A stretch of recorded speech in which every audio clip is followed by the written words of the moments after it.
Shatok Pidok Klaijangman in the airport Hanawa affair Kleinani Tangmani Kotosa Sakra Zok Fiaba, affair narrowly airport Hanani police, by the High Court Dorbar, Klaizamani Yagulo airport Hanani Uzi, Susan to Devno Klaizaka suspend, Abni Lokino High Court Dagi Muraka, or Sakra Zok no police protection on Nani Bagay.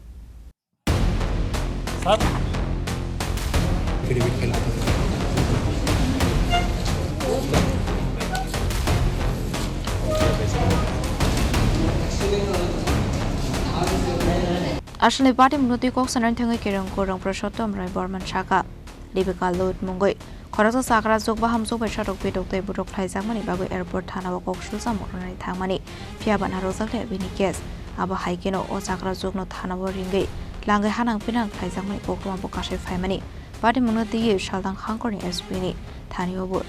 Tang Shoguman Pokema Fiaban Harzaka Musha Shaltar Mohine, by the Gote Mushalamagri Mabai High Court of Klaizamani Dorbar. Abadi Mungono, Airport Hani Ushino Kaizaka suspend, Abahikino, Lage Murozaka Asakara Zugno, Police Protection, the Sangani Bagay. থানায় FIR গ্রহণ করেনি এবং একজন আক্রান্ত মহিলা airport থানায় 1 মাস আগে লিখিত অভিযোগ করেছিলেন এবং লিখিত অভিযোগে ধর্তব্যযোগ্য অপরাধ যাকে বলে কগনাইজেবল অফেন্স এটা ডিসক্লোজ করেছিল। স্বাভাবিকভাবে যখন কগনাইজেবল অফেন্স ডিসক্লোজ করে থানার দায়িত্ব এফআইআর গ্রহণ করা, থানা তো এফআইআর গ্রহণ করেনি, বিপরীতে মহিলাকে থানায় ডেকে এনে হেনস্থা করা হয়েছে, আটক রাখা হয়েছে, ধমক দেওয়া হয়েছে, এফআইআর উইথড্র করতে হবে। তো এর বিরুদ্ধে ওই ভুক্তভোগী মহিলা একজন মধ্যবয়স্ক নারী পুলিশ সুপারকে জানিয়েছিলেন লিখিতভাবে, তাও প্রায় 25 দিন পূর্বে। পুলিশ সুপারকে জানানোর পরও কিছু হয়নি। তো গতকালকে প্রধান বিচারপতি ডিভিশন বেঞ্চে মামলাটা উঠেছিল, উনি বাধ্য হয়ে ওনার আইনজীবীদের মাধ্যমে আদালতে এসেছেন, তরুণ আইনজীবীদের মাধ্যমে। তো আদালতে মামলাটা কালকে ওঠার পর নোটিশ জারি করার পর আজকে আদালতকে জানানো হয়েছে যে এফআইআর গ্রহণ করা হয়েছে গতকালকে বোধহয়। এবং এটাও নাকি পুলিশের বক্তব্য, পশ্চিম ত্রিপুরা পুলিশ সুপার নাকি দিন 25 দিন পূর্বে বোধহয় খুব সম্ভবত আপনার ওসি এয়ারপোর্ট থানার ওসিকে নির্দেশ দিয়েছিল এফআইআর গ্রহণ করার জন্য। তারপর নাকি এয়ারপোর্ট থানার ওসি এফআইআর গ্রহণ করেনি, সেই কারণে আজকে আদালতকে অবহিত করা হয়েছে যে ওসিকে সাসপেন্ড করা হয়েছে।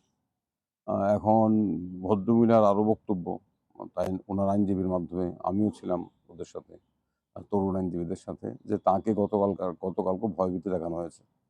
উচ্চ আদালত এই যে গতকালকে ভয়ভীতি দেখানো, মামলা তোলার জন্য চাপ দেওয়া, এইটা লিখিতভাবে হলফনামার মাধ্যমে জানাতে বলেছেন, সেটা আজকে জমা দেওয়া হয়েছে।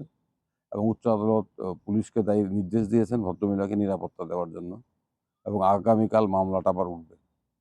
এই হলো বিষয়। এখন যেটা প্রশ্ন উচ্চ আদালত জানতে চেয়েছেন যে এয়ারপোর্ট এই থানাটা কোথায়, তখন আইনজীবীরা বলল, তরুণ আইনজীবী ওরা জানালো যে থানাটা এয়ারপোর্ট থানা এখান থেকে 2 কিলোমিটার 2.5 কিলোমিটার দূরে।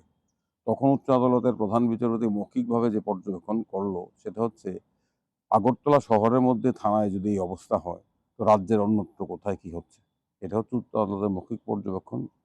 আর আমরা জানি যে পূর্ব আগরতলায় থানায় এফআইআর নেওয়া হয়নি, একজন যুবককে থানায় ডেকে এনে যৌন নির্যাতন করা হয়েছিল। পরবর্তী সময় উচ্চ আদালতে মামলা হওয়ার পর এখন সবাইকে সাসপেন্ড করা হয়েছে, গ্রেপ্তার করা হয়েছে। একই ঘটনা এয়ারপোর্ট থানা ক্ষেত্রে ঘটেছে।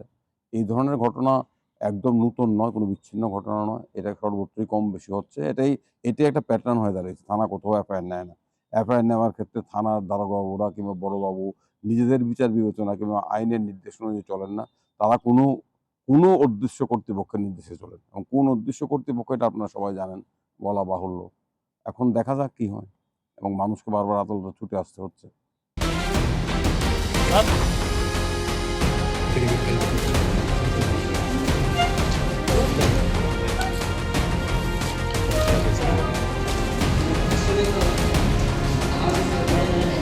Report, Jenny Korang.